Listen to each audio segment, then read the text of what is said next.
Love stories. May mga taong sa una ay hindi mo magagawang maunawaan kung bakit ka pinapakitaan ng kagasmangan. Kung bakit madalas ay parang pasan nila ang mundo at ikaw ay lagi ang kanilang pinagbubuntunan. Ikaw kabarangay, may kilala ka bang tao na ang hirap unawain ng pag-uugali? Dear Papa Dudut, ako nga pala si Kate, 18 years old at gusto ko lang magsumbong tungkol sa ate Angie ko. Mas matanda siya sa akin ng 17 years kaya siguro'y madalas hindi kami nagkakaintindihang dalawa. Parang walang araw na hindi kami nagtatalo. Parang walang away na hindi niya pinupuna ang bawat mali ko o maski na ang bawat galaw ko.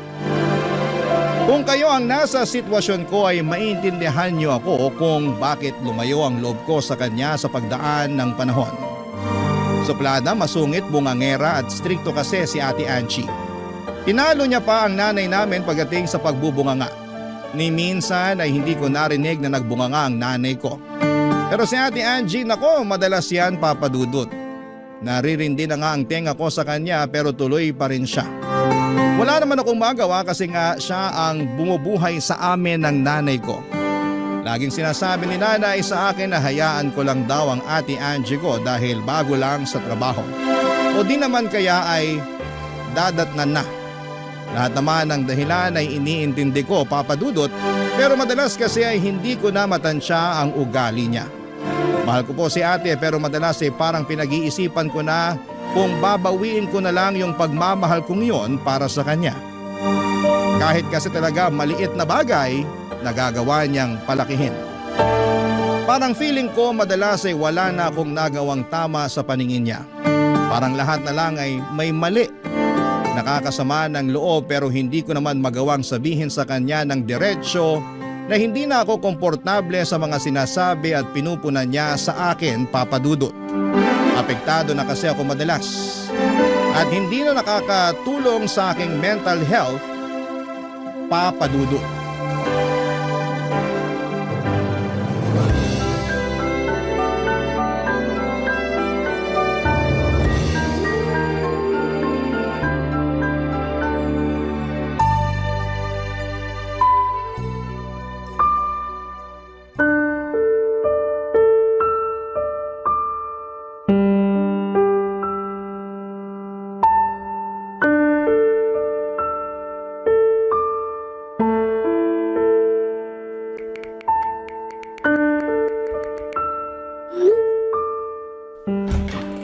Kate! Tanghali na, bakit nakahilata ka pa rin dyan sa kama mo? Ate, linggo naman eh. Kahit linggo o huling araw mo na sa mundo, ayoko pa rin nakikita ka nakahilata lang dyan. Lumabas ka at maghanap ka ng pwedeng ayusin dito sa bahay. Ang init kasi ate. Pag medyo lumamig-lamig na lang tsaka na ako lalabas. Kakaubos pa naman ng sunscreen ko ngayon. Gamitan mo yung sunscreen ko sa kwarto. Dali na! Ay, ayoko nung sunscreen mo ate. Ang lagkit tsaka ang baba ng SPF. Eh sa'yo lang ang mura sa pharmacy eh. Huwag mo na akong artihan ha. Kung sunscreen lang ang problema mo, gamitin mo na yung sakin. Pagtsagaan mo na lang kaysa wala ka magamit. Mamaya na ate, may kausap lang ako ng mga kaklase ko sa GC namin. Baka may assignment kami na hindi ko pa nagagawa. Hindi ka talaga nauubusan ng rason, no? Kanina sunscreen tapos ngayon yung GC na. Anong next? Totoo nga ate. Kung gusto mo basahin mo pa tong GC namin para makita mo eh. Akin na. Joke! Si ate naman oh! Para kang hindi naturuan tungkol sa privacy. Hahamunin mo ko na basahin yung laman ng GC nyo tapos aatras ka. Duda kung assignment nga ang pinag-uusapan nyo dyan. Akin na nga yung cellphone mo. Eh, syempre meron din naman kaming ibang pinag-uusapan. Halo-halo naman ang topic namin sa GC eh. Imposible namang hindi ganun ang mga GC mo sa Facebook. Wala akong GC sa Facebook. Patingin nga. Sige, tignan mo pa. Oh, Lo, wala kang GC? Wala ka rin ka-chat? Tao ka ba talaga ate? kaya wag mo akong nirarasunan na napaka-importante ng pagsa-cellphone mo kasi kaya ko namang mabuhay kahit wala yan. Eh syempre, ibahin mo kaming mga Gen Z. Dito na kami namulat eh. Nakaasa na rito lahat ng kailangan namin ngayon. Lalo na sa pag-aaral tsaka sa mental health namin. Dinamay mo na naman yung mental health mo. Nakailang gamit ka na yan, ha?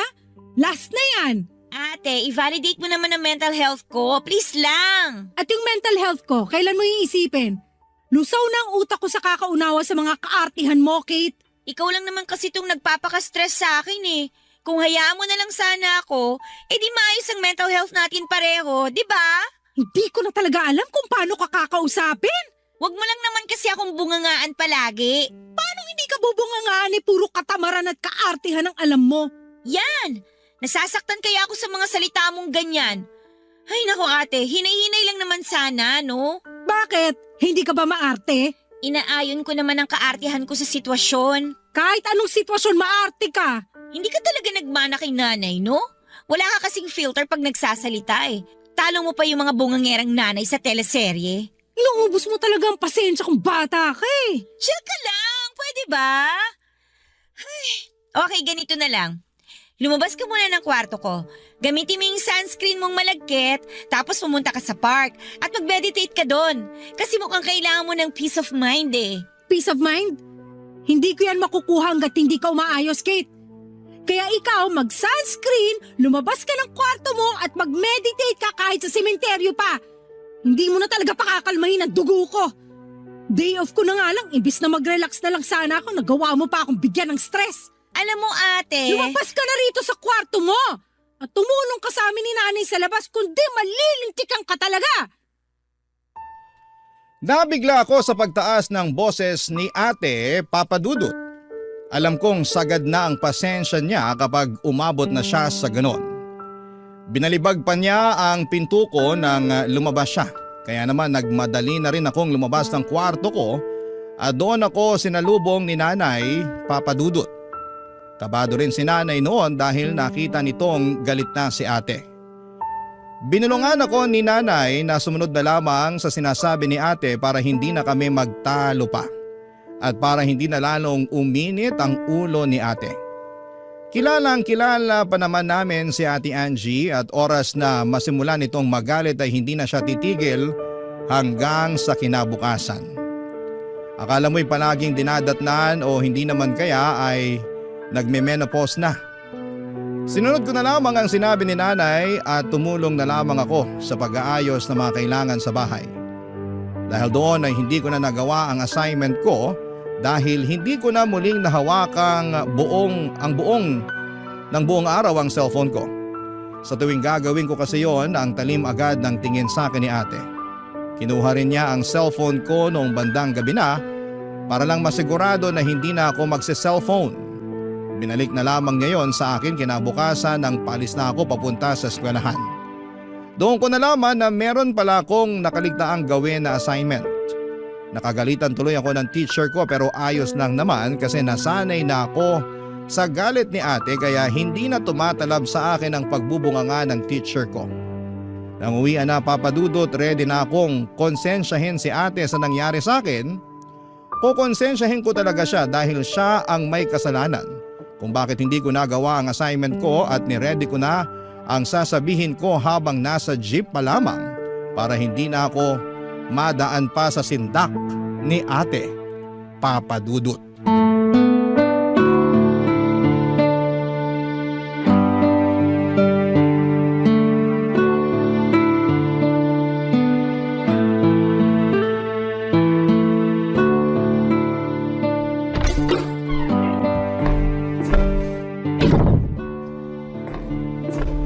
Nay? Ate? Wala pa ang ate mo pero mukhang pauwi na rin yon. Bakit? Gusto ko lang naman sanang magreklamo kay ate. Naku, ikaw talagang bata ka. Wala ka ba talagang kadala-dala? I-stressin mo na naman ang ate mo. Alam mong pag Lunes, ang dami niyang hinahabol sa trabaho. Kung ano man yan, wag mo na lang sabihin. Tiisin mo na lang, kung hindi pare-parehas tayong malilinti ka na naman. Masyado ka kasing takot sa kanya na eh. Ikaw ang reyna dito. Ikaw ang nanay. Dapat sa'yo siya matakot. Ayoko lang ng gulo. Ayoko lang din madagdagan pa ang stress ng ate mo. Pagod na nga sa trabaho tapos may sasabihin ka pang hindi maganda. Ano na lang ang reaksyon niya nun? Kung maliit na bagay lang naman niyang irereklamo mo, wag mo na lang sabihin para wala ng gulo. Hindi maliit na bagay to, Nay. Kasi dun sa pagkuha niya ng cellphone ko kagabi, hindi ko tuloy nalaman na meron pala kaming assignment. Napagalitan tuloy ako ng teacher ko. Pinahiya niya ako sa klase. Hindi ko naman kasalanan yun eh. Nangyari na. Hayaan mo na. Bumawi ka na lang sa susunod. Saka ikaw naman kasi, panay ang cellphone mo. Sige Nay, kampihan mo ulit si ate. Kaya lumalaki yung ulo niya eh. Kaya siya nagre-reyna-reynahan dito. Anong pinag-uusapan niyo dyan? Mukhang seryoso ah. Nay, nakapagluto na ba kayo ng ulam? Gutom na ako eh. Ipiprito ko pa lang yung tilapia. Teka, Bago magluto si nanay ng ulam ate, may gusto lang sana akong sabihin sa'yo. Kate! Ano nangyayari rito? Ano na naman ba ang ginawa mo, Kate? Ako kaagad? Pag may problema dito, ako palagi. O anong pinupunto mo? Hayaan mo na ang bunso natin, Angie. Alam mo naman yan. Halika na sa kusina para maipagtimpla muna kita ng kape habang hinihintay na maprito yung tilapia. Hindi, Nay. Mukhang meron na namang problemang sasabihin tong si Kate eh. Kahit kailan talaga. Para sabihin ko sa'yo ate, ikaw ang problema ngayon. Kate! Angie! Ayokong magtalo kayo ngayon. Saka na lang pag-usapan yan pagkatapos kumain. Baka kasi nadadala lang kayo ng gutom. Kahit busog tong si Kate, hindi pipirmi to. Sige nga, Kate, anong problema ang sinasabi mo? Alam mo bang hindi ako nakagawa ng assignment ko dahil kinuha mo yung cellphone ko kagabi? Hindi ko tuloy nabasa sa GC namin yung reminder tungkol doon. Pinahiya tuloy ako ng teacher ko kanina. Obligasyon mong maalala ang assignments mo. Sinabi na yan sa iyo sa klase at hindi na dapat ipapaalala sa iyo yan kung totoong seryoso ka sa pag-aaral mo. Talagang nagawa mo pa rin ipamukha sa akin na ako yung mali, no? Hindi naman ako perfect na estudyante. Alam kong madalas ako makalimot. Kaya nga malaking tulong yung GC namin sa klase para may reminder ako sa mga dapat kong gawin. Hindi naman kasi lahat kasing talas ng memorya mo, ate. At nagawa mo ba akong sisihin sa kapabayaan mo? Nay, naririnig niyo ba tong sinasabi ng anak niyo? Magpaawat na kayo, parang awa nyo na. Tayo-tayo na nga lang ang magkakasama, bangayan pa kayo ng bangayan. Ito kasing si Kate eh. Masyado nakadepende sa cellphone niya. Akala mo kakapusin ang hininga kapag hindi nabubuksan ang cellphone niya. Hindi mo kasi maintindihan eh. Ate, digital na lahat ngayon. Kung hindi nyo kinailangan ng cellphone noon, iba na ngayon. Parang hindi ka naturuan ng 2020 ah. Ipapaalala ko lang sa'yo na pandemic noon. Tingnan mo yung cellphone ko para malaman mo na karamihan ng pinapagawa sa amin nakadepende na sa cellphone namin. Teka, lalabas ko cellphone ko para makita mo. Oh, asan ang cellphone mo? Dalian mo kasi gutom na ako. Nasaan yung cellphone ko? Bakit wala rito sa bulsa ko? Wala rin dito sa bag ko. Andyan lang yon. Baka naipit lang sa mga notebook mo. Hanapin mong maigi. Totoo nga sinasabi mo, no? Makakalimutin ka. Kahit sarili mong cellphone, hindi mo alam kung saan mo inilagay. Andito lang yun eh. Bago ko sumakay ng jeep kanina, sinuksok ko yun dito sa bulsa ng bag ko. Hindi na ako nagsa-cellphone habang nasa jeep kasi nga siksikan na. Hindi kaya nadukutan ka sa jeep kanina? Ayan! Mabuti nga sa'yo at nadukutan ka para madala ka na. Nahili ka na sa kusina. Tutulungan na lang kita magprito ng tilapia para makakain na tayo.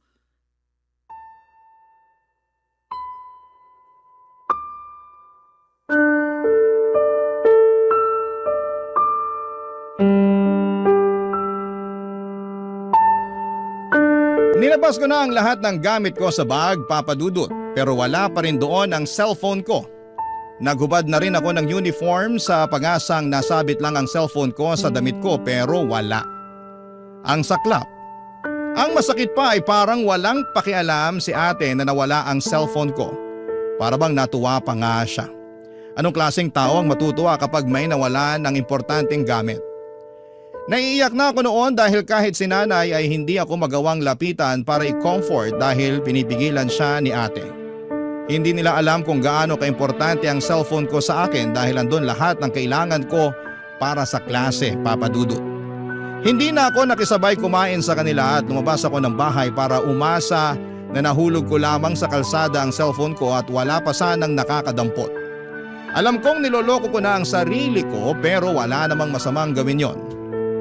Sinubukan ko ring abangan ang jeep na nasakyan ko baka sakaling umikot pa sa amin at baka nahulog lang sa sulok ang cellphone ko. Kahit alam kong imposible na ang lahat, ay mataas pa rin ang faith ko na mahahanap ko ang cellphone ko pero bigo ako. Doon ko na lamang natanggap na dahil sa pag-focus ko na mapamukha kay Ate Angie na may mali siya, hindi ko na napansin na dinukutan na pala ako habang nasa loob ng jeep. Umuwi na lamang ako ng bahay at dumiretso sa kwarto para umiyak dahil sa mga nangyari. Feeling ko ay biktima ako. Biktima talaga ako ng lahat, Papa Dudut. Barangay Love Stories. Barangay Love Stories. Hindi na ako muling kinausap ni Ate Angie mula nang nawala ang cellphone ko. Pinhiram na lamang po ako ni nanay ng luma niyang cellphone na di-keypad para lamang may maggamit ako. Gustuhin man ni nanay na bigyan ako ng pambili ng bagong cellphone ay nalaman kong pinigilan siya ni ate na abutan ako. Mas lalong sumama ang loob ko kay Ate Angie dahil doon, Papa Dudut. Gusto ko siyang intindihin kung bakit ganon kagaspang ang ugali niya. Parang wala siyang compassion sa katawan. Hindi ko alam kung dahil ba yon sa maaga niyang pagtatrabaho para sa aming pamilya. More than 10 years ago kasi nang mamatay ang tatay namin. Siya na ang umako ng responsibilidad na yon dahil ayaw na rin naman niyang magtrabaho si nanay dahil sakitin nga ito. Dala na rin siguro ng edad.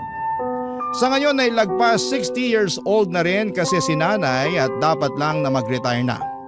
Imbes na ma-enjoy ni ate ang mga unang sahod sa unang trabaho niya, ay hindi po yun nangyari. Marami siyang naging pangarap na makapasyal sa iba't ibang lugar sa Pilipinas at makapunta na rin sa ibang bansa kapag pinalad siyang malibot ang buong Pilipinas. Kaya lang dahil nga sa biglaang pagkamatay ni tatay ay hindi niya yon nagawa. Lumipat din siya ng trabaho dahil mas malaki ang pasahod kesa sa naunang trabaho niya. Kahit nahirap siyang mahalin ang pangalawang trabaho na pinasukan niya ay nagawa niyang tiisin dahil kailangan niyang maging praktikal para mahulugan din noon ang educational plan ko at health insurance naman ni nanay. Dahil siguro dito, kaya ang hirap intindihin ang ugali niya. Gumaspang na dahil nga sa dami ng responsibilidad sa buhay, Papa Dudut.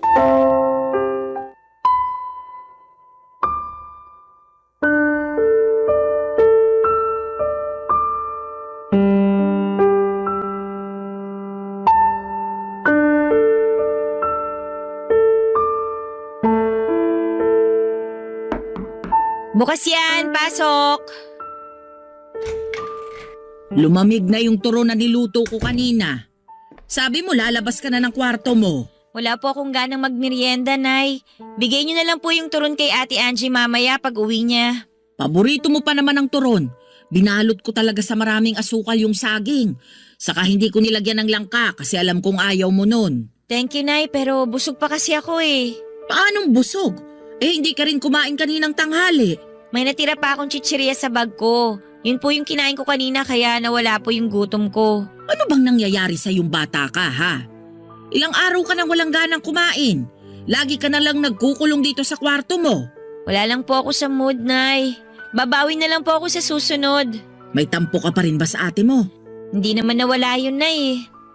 Ay, wag mo sanang masamain ang ipinapakita sa'yo ng ate mo. Nung una, hindi naman sana.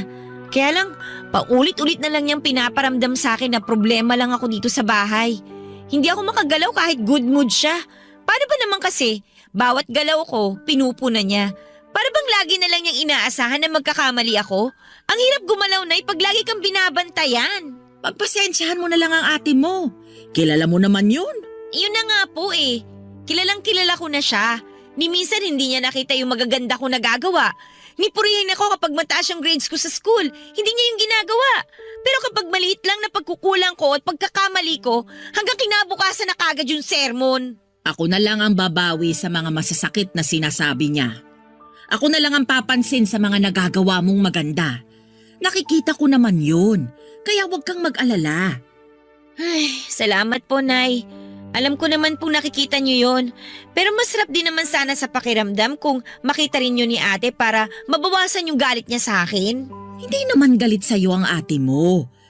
Galit lang siya sa mga maling nagagawa mo. Kasi ang taas ng expectations niya sa akin eh. Nakakalunod, Nay. Alam ko achiever siya nun. Pero wag naman sana niyang asahan na katulad din niya ako. Ano ka ba naman, Kate?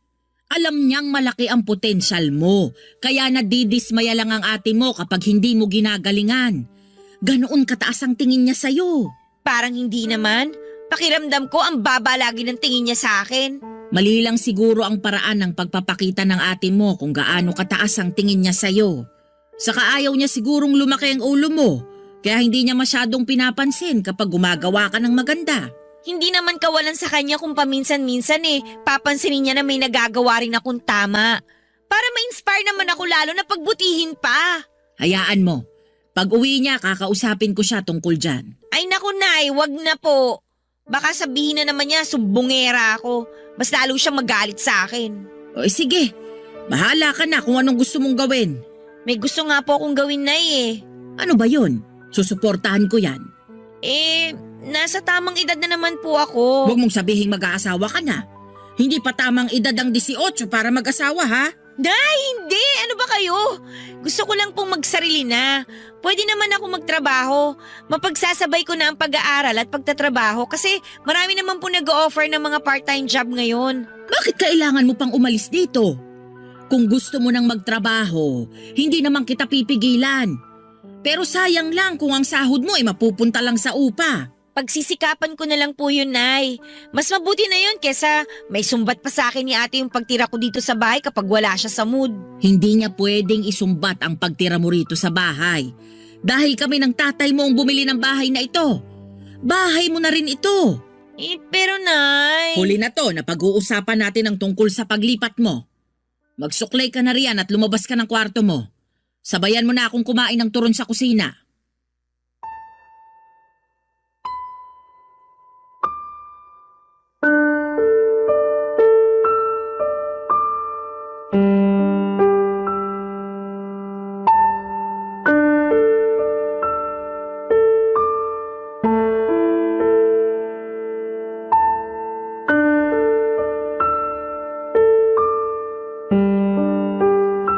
Wala akong nagawa nang biglang tapusin ni nanay ang usapan namin tungkol sa paglipat ko. Gusto ko na talagang umalis ng bahay namin dahil hindi ko na kayang makarinig pa ng mga puna ni Ate Angie. Hirap na akong makahinga sa bahay dahil bawat galaw ko pinapansin niya at minamasama niya. May naipon naman ako kahit konti mula sa allowance na binibigay sa akin ni ate. Napaghandaan ko at napagplanuhan ko naman ang lahat bago ako mag-decide na umalis. Hindi lang dahil sa bugsuyo ng damdamin ko, pakiramdam ko kasi mas makakabuti para sa akin na makalayo na muna kay ate. Sa totoo lang ay hindi naman sa pagiging maarte, pero palagi na lamang akong natatakot at nanginginig sa tuwing naririnig kong dumarating na si ate mula sa trabaho niya. Ewan ko kung trauma ba itong nararamdaman ko pero parang ganon kasi yon. Sinubukan kong kausapin muli si nanay tungkol doon at pinakita ko pa nga sa kanya ang ipon ko. Pero nagalit si nanay at sinabi niyang hindi siya papayag na aalis ako dahil ayaw niyang mag-alala sa akin. Inintindi ko na lamang si nanay pero buo na ang pasya kong umalis. Palihim na rin po akong nag-impake ng mga damit ko para mabilis na lamang akong makaalis. Nakahanap na ako ng titirhan at nag-bed space na lamang muna ako dahil yun lang naman ang kaya ng ipon ko. Hindi naman yung problema sa akin dahil kailangan ko lang ng matutulugan. Buong araw naman akong nasa trabaho at school noon. Nakahanap na nga rin ako ng trabaho sa isang fast food.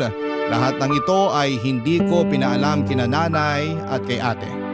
Sasabihin ko na lamang yon kapag araw na ng paglipat ko at pagsisimula ko sa bagong trabaho, Papa Dudut.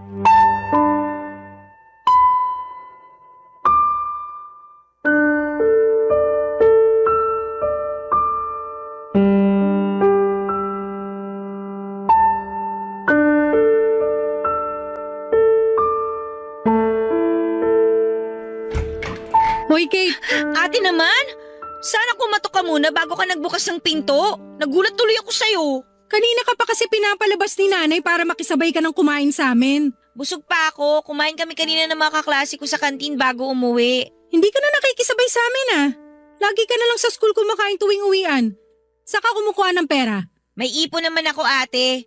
Yun ang pinangkakain ko nitong mga nakaraang araw. Kaya naman palang lakas ng loob mong huwag sumabay sa amin tuwing hapunan. Hindi naman sa malakas ang loob. Nakakahiya lang makisabay kasi wala naman ako ambag sa bahay na to. Ano bang gusto mong sabihin? Bakit di mo na lang ako diretsuhin? Ilang linggo ka ng ganyan. Kahit si nanay hindi alam kung ano nangyayari sa'yo. Alam ni nanay kung bakit. Ako hindi ko alam. Kaya sabihin mo sa akin. Wag na lang natin pag-usapan, ate. Ayoko ma-stress ngayon. Bakit ayaw mong ma-stress? Buntis ka no? Hindi ah! Ang tamang hinala mo naman, ate. Grabe. Ano nangyayari? Liwanagin mo kasi. Ayan ka na naman, ate. Paano ako magiging komportable na magsabi sa'yo kung lagi mo akong inuunahan ng galit at pagtataas ng boses? Kasi ang dami mong satsat. Alam mong stress na ako sa trabaho tapos ganyan ka pa sumagot. Alam kong stressed ka na sa trabaho kaya hanggat maaari ayoko nang dumagdag pa. Pero sa ginagawa mo, mas lalong mo lang dinadagdagan ang problema ko. Eh di wag mo na akong problemahin. Pwede naman yun eh. Hayaan mo na lang ako. Hanggat nandito ka sa poder namin ni nanay, problemahin ka namin palagi. Kaya nga sa katapusan, aalis na ako dito. Magsosolo na ako para matapos na ang problema niyo sa akin. Dilipat ka ng bahay? Alam mo ba kung gaano kahirap magsarili ngayon, lalo na sa edad mong yan? Ni maglaba nga, hindi mo alam paano ka makakasurvive mag-isa pag umalis ka rito, ha? Ako nang bahala doon. Hayaan niyo na ako. Kaya mo na talaga umalis dito? May ipon ka ba? Puro gastos ka nga sa mga aesthetics mo na pinupost mo sa Facebook. May ipon ako. Kasya ba yan sa pang-araw-araw mo? Sa upa mo? Huwag kang mag-alala, ate. Hindi naman to biglaan eh. Kaya nakapag-ipon ako bago ko pa sabihin sa inyo. Hindi naman talaga ako nag-aalala sa'yo. Ang inaalala ko rito si nanay. Kapag umalis ka, sa tingin mo anong mararamdaman niya? Peperwisyuhin mo pa siya sa pag-aalala? Matanda na si nanay, papaalala ko lang sa'yo. Masasanay din si nanay na wala ako dito. Mas maganda nga na umalis na ako dito eh. Para hindi na siya nai-stress kapag nagbabangayan tayo. Nagbabangayan tayo kasi ang tigas ng ulo mo. Hindi ka nakikinig sa akin. Hindi mo rin naman ako pinapakinggan, ate. Kung yan ang desisyon mo, wala na akong pakialam. Bahala ka na sa buhay mo. Basta huwag kang lalapit ulit sa amin para bumalik dito, ha? Panindigan mo yung desisyon mong yan. Huwag kang mag-alala. Hinding-hindi na ako lalapit sa inyo ni nanay kung yan ang pinoproblema mo. Bahala ka na. Lumabas ka na lang ng kwarto mo para makisabay sa amin. Hindi nga ako gutom. Kahit huwag kang kumain. Sabihin mo lang kay nanay ang tungkol sa plano mong umalis dito. Alam na niya. Hindi mo kailangan sumigaw. Eh di wag ka rin pasigaw kung magsalita. Ang tigas talaga ng ulo mo. Lumabas ka na lang ng kwarto para kahit sa huling pagkakataon ay makasabay ka namin ni nanay sa pagkain. Hindi nga ako gutom. Wala akong pakialam. Lumabas ka ng kwarto mo kung ayaw mong kalad ka rin kita palabas dito. Sige, subukan mo. O ito, saluhin mo. Uy. Cellphone ba to, ate? Malamang. Para saan to? Malamang para sa'yo. Sahod ko kanina kaya bumili na ako agad ng bagong cellphone mo. Kapalit nung nawala mo. Ingatan mo na yan ha. Huwag ka na namang tatanga-tanga para hindi ka ulit madukutan. Salamat, ate, ha. Lumabas ka na. Pagbigyan mo na si nanay na sumabay ka sa amin. Huwag ka na mag-inarte dyan kung ayaw mong tamaan ka sa akin. Dali!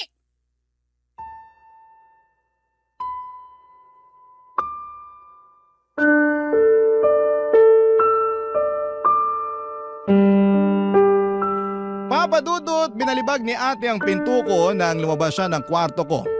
Ramdam ko man ang galit niya noon pero ramdam ko pa rin ang pagmamalasakit niya sa akin. Binuksan ko ang cellphone na binili niya, mas maganda at mas mahal yon kesa doon sa nawala sa akin. Naiyak na lamang ako kasi sa unang pagkakataon ay naramdaman ko ang care ni ate para sa akin. Inayos ko lang ang sarili ko at nagpulbos para hindi mahalata na umiyak ako. Pagkatapos noon ay lumabas na ako ng kwarto para humarap at sumabay kina nanay at ate sa pagkain. Pinagalitan nga agad ni ate or pinagalitan nga ako kaagad ni ate dahil natagalan sila sa paghihintay sa akin. Lumalamig na raw ang pagkain. Hindi ko na lang pinansin at ayoko nang palakihin pa ang inis niya para hindi masira ang gabi naming pareho. Kahit busog, sumabay pa rin akong kumain sa kanila. Pagkatapos kumain ay sinabi ko na kay nanay ang plano ko. Nagalit si nanay dahil pinayagan ako ni ate na umalis na ng bahay. Pero wala rin siyang nagawa lalo na nung sinabi ni ate na kaya ko na ang sarili ko. Maganda na rin daw na umalis na ako para wala na siyang ibang iniisip pa. Nasaktan po ako ng bahagya sa sinabi ni ate o sadyang emosyonal lamang ako kaya naging sensitive ako sa mga salita niya. Napaaga rin ang alis ko ng bahay. Dapat sa katapusan pa ng buwan pero tumawag sa akin ang bagong landlady ko at sinabing pwede na raw akong lumipat dahil umalis na ang tenant niya na papalitan ko. Nabigla man ako sa bilis ng pangyayari ay sumunod pa rin ako, Papa Dudut. Umalis na ako kaagad sa bahay bago pa sumapit ang katapusan ng buwan. Barangay Love Stories. Barangay Love Stories. Sa mga unang buwan na umalis ako ng bahay ay naramdaman ko kaagad ang hirap. Kahit meron akong ipon, alam kong kailangan ko yung i-budget, kundi ay mauubusan ako. Totoo naman na meron na akong part-time job, pero dahil nga part-time yon ay hindi ganoong kalaki ang nakukuha ko, Papa Dudut. Sakto lang talaga para sa upa at pangkain ko. Alam kong kailangan kong maghanap pa ng extra na trabaho pero alanganin na dahil na rin siyempre nag-aaral pa ako. Mabuti na lamang at bayad na ang pag-aaral ko sa tulong ng educational plan na nakuha ni ate para sa akin noon. Laking ginhawa ko noon para sa akin at sinikap kong magtipid lalo't hindi ko tinatanggap ang gustong iabot sa akin ni nanay na tulong. Ayoko makarating yon kay ate at baka iba na ang isipin na naman niya. Bihira na rin akong magparamdam sa kanila dahil alam kong kukumustahin lang nila ang kalagayan ko. Ayoko namang ipakita sa kanila na nahihirapan ako dahil alam kong may masasabi na naman sila lalo na si ate. Alam kong makakaraos din ako at talaga namang mahirap lagi sa simula. Ewan ko kung nakakatunog na si ate na nahihirapan na ako.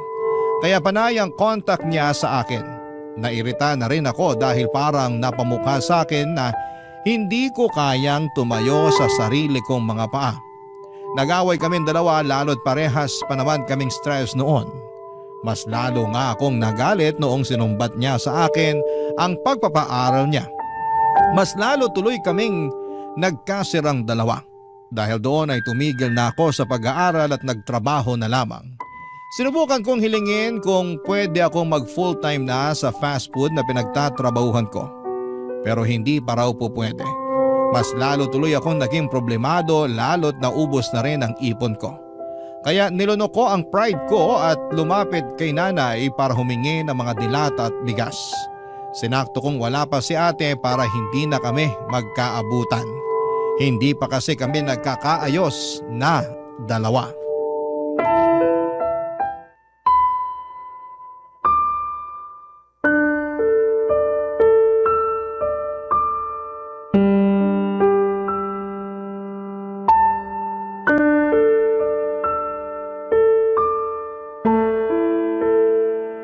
Kunin mo na lahat ng sardinas dyan.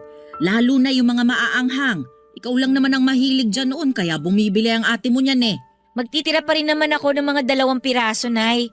Baka makahalata si ate pag biglang nawala to lahat. Wala namang masama kung malaman niyang humihingi ka rito ng bigas at dilata. Anong walang masama? Gusto niyo po bang bungangaan na naman niya ako? Baka mamaya sumbat na naman niya sa akin to kapag nalaman niya. Ganun lang talaga magpakita ng concern ng ate mo. Di ka na nasanay dun. Mali naman yung paraan niya, Nay. Hindi naman pwedeng ganun eh. Mas lalo lang bumababa ang tingin ko sa sarili ko sa tuwing sinusumbat niya lahat ng binibigay niya sa akin. Pagpasensyahan mo na lang ang ate mo. Nadadala lang kasi siya sa pagod. Tapos dagdag pa sa pag-aalala niya sa'yo. Hindi ko naman ramdam na nag-aalala siya. Mas ramdam ko na nag-aabang siyang magkamali ako para patunayan na tama siya sa lahat ng hinala niya tungkol sa akin. Hindi ko na talaga alam ang gagawin ko sa inyong magkapatid. Dati naman lagi kayong magkasama at magkasundo. Ano bang nangyari sa inyo? Si ate kasi, walang bilib sa akin. Lagi na lang akong minamaliit. Baka mali lang ang interpretasyon mo sa mga sinabi niya.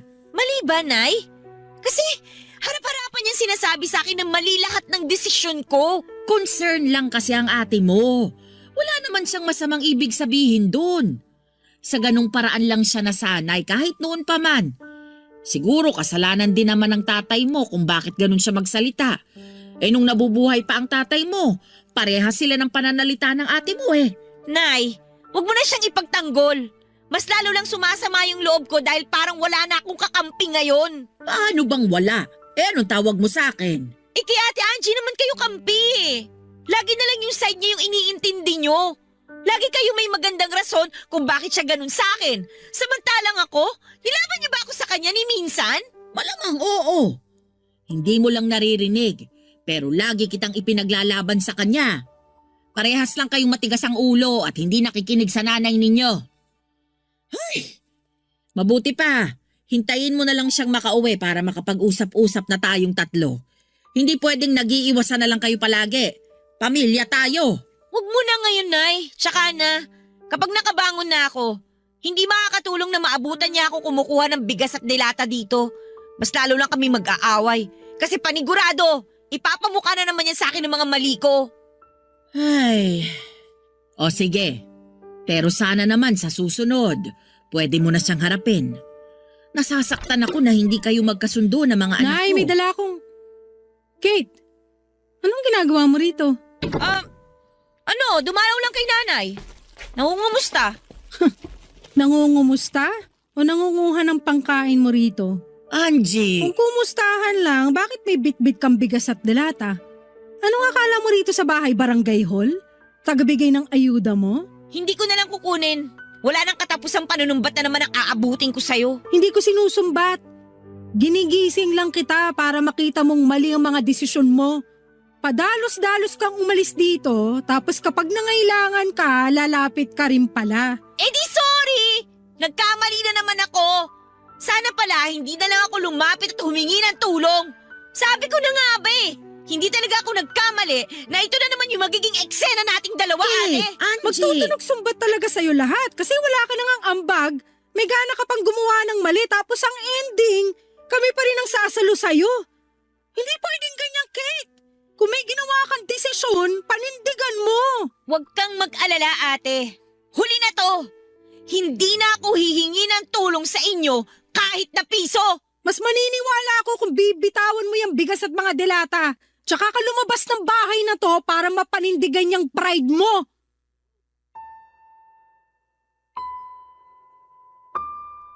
Sinubukan pang umawat ni nanay sa amin ni ate pero wala siyang nagawa. Naiyak na lamang akong binitawan ng bigas at dilata at saka ako lumabas ng bahay. Binalibag ko ang pinto sa sobrang galit. Sinubukan akong habulin ni nanay pero nakasakay ako kaagad ng jeep paalis doon. Hindi ko na nilingon pa si nanay dahil panay na ang iyak ko noon sa sobrang sama ng loob. Tinawagan ako ni nanay pero hindi ko rin sinasagot. Agad akong dumiretso sa inuupahan ko at mabuti na lamang at wala ang mga kasamahan ko sa kwarto kaya nagawa kong umiyak. Sobrang sama ng loob ko noon kay ate kahit lugmok na ako sa lupa ay nagawa pa rin niya akong sipain. Anong klaseng kadugo siya? Hindi rin siya nag-text man lang sa akin para mag-sorry o ipaliwanag ang mga masasakit niyang sinabi. Bakit pa ba ako umasa? Ni minsan ay hindi ko natigman ng sorry niya.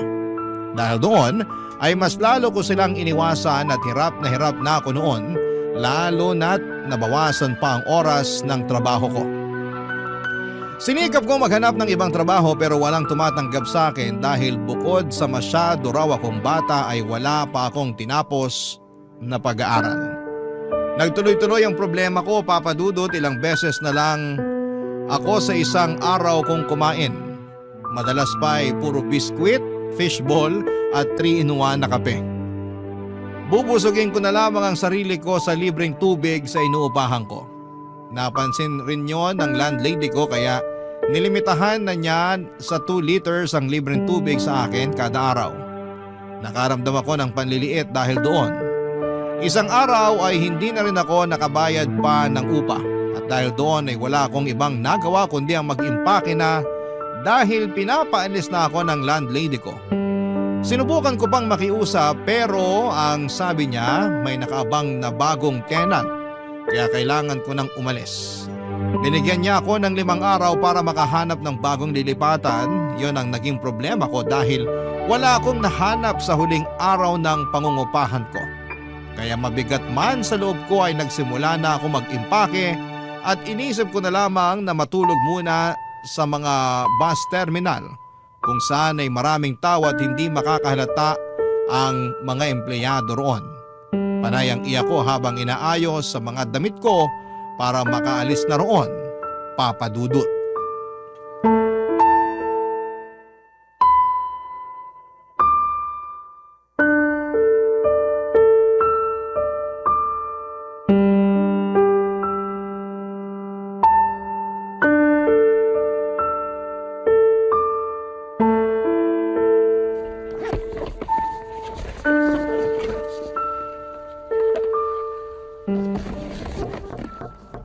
Bukas yan. Kate, Oh, paano mo nalaman tong boarding house ko? Tsaka, ano ginagawa mo dito? pinapunta ako ni nanay. Nararamdaman niyang may problema ka. Ayos lang naman ako. Bakit ka nag-eempake? Lilipat na ako ng maupahan. Malapit dun sa trabaho ko para makatipid ako sa pamasahe. Nakausap ko ang landlady mo. So, alam mo na ang totoo. Hinuhuli mo lang pala ako. Nandito ka ba para ipamukha sa akin na mali na naman ang desisyon ko? Walang ganon. Pumunta lang talaga ako rito kasi nag-aalala na sa'yo si nanay. Hindi ka na nagpaparamdam sa kanya. Matapos yung nangyaring away natin sa bahay, as if naman may mukha pa akong ihaharap sa inyo. Saan ka titira ngayon? May nahanap na ako. Ako nang bahala doon. Ihahatid na kita ron para alam ko rin kung saan ka pupuntahan. Ay, hindi na. Baka isang araw isumbat mo na naman sa akin yan. Hindi ako pumunta rito para manumbat. Gusto ko lang masiguro na maayos ang kalagayan mo. Ano bang sisiguruhin mo? Hindi ba alam mo naman na hindi maayos ang kalagayan ko? Di ba inaasahan mo naman to? Ayoko makipag-away sa'yo. Gusto kong tumulong. Tulong? Nung time na kailangan ko yan, anong ginawa mo? Sinumbat mo sa akin lahat, di ba? Kinapalan ko na nga yung mukha ko kay nanay na humingi ng bigas at dilata kasi gutom na ako. Nilunok ko yung pride ko na lumapit sa inyo sa bahay. Pero anong ginawa mo? Pinamukha mo akong patay gutom. Pinaiwan mo yung bigas at dilata pero pinabauna mo ako ng masasakit na salita. Ate, walang-wala ako nun. Pero mas lalo mong pinaramdam na mas mababa pa ako nun. I'm sorry. Yun lang? Sorry? Yun lang? Mabubura na ba niyan lahat ng masasakit na salitang sinabi mo sa akin dati? Sorry? Inaasahan mo bang ayos na tayo ngayon dahil binanggit mo na ang magic word na yan? Alam ko, marami akong nagawang mali sa'yo. Alam ko marami akong nasabi na hindi magaganda. Pasensya ka na kung sa ganung paraan ako natuto magpakita ng malasakit. Oo, masakit ang mga yon. Hindi ko naman itatanggi. Kapag inaalala ko lahat ng mga sinabi ko sa'yo, nagigilty ako. Huli na para bawiin ko yung kasi nakasugat na ako. Pero sana, maintindihan mo na nahihirapan din ako. Ate mo ko. Pero ako halos ang tumayo bilang magulang mo. Ang hirap na hindi mag-alala sa mga ginagawa mo dahil cargo kita. Kailangan ko makita na maayos ang pupuntahan mo kasi ang hirap para sa akin na makitang mapunta ka sa walang kwentang sitwasyon. Hindi mo alam kung gaano ko sinisisi ang sarili ko mula nung hinayaan kitang umalis ng bahay. Hindi mo alam kung ilang beses akong gumigising sa gabi sa bawat kalus ko sa pinto dahil umaasa ako na ikaw yun. Nababalik ka na at mababantayan na ulit kita. Hindi mo alam na para akong sinisit-sit sa balat. Sa tuwing nakikita kong hindi mapakali si nanay dahil sa pag-aalala sa'yo.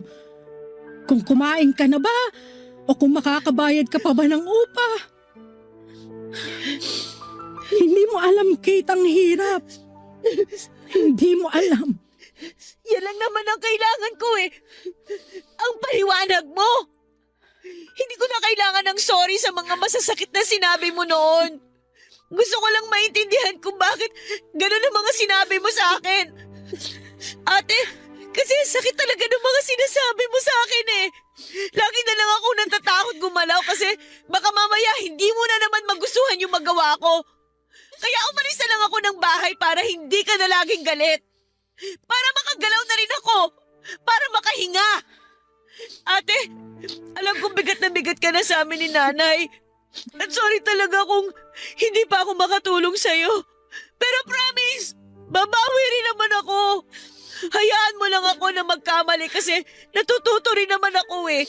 Hindi ko naman sinasadyang gumawa ng mali. Hindi lang talaga ako kasi galing mo. Kaya lagi ako natitison. Sorry ate ha. Balang araw, babawi naman ako eh. Hindi ka na mabibigatan sa akin. Makakatulog ka na ulit ng maayos kasi hindi ka na ulit mag-aalala. Promise. Basta, hayaan mo lang ako magkamali. Gusto ko rin namang matuto eh.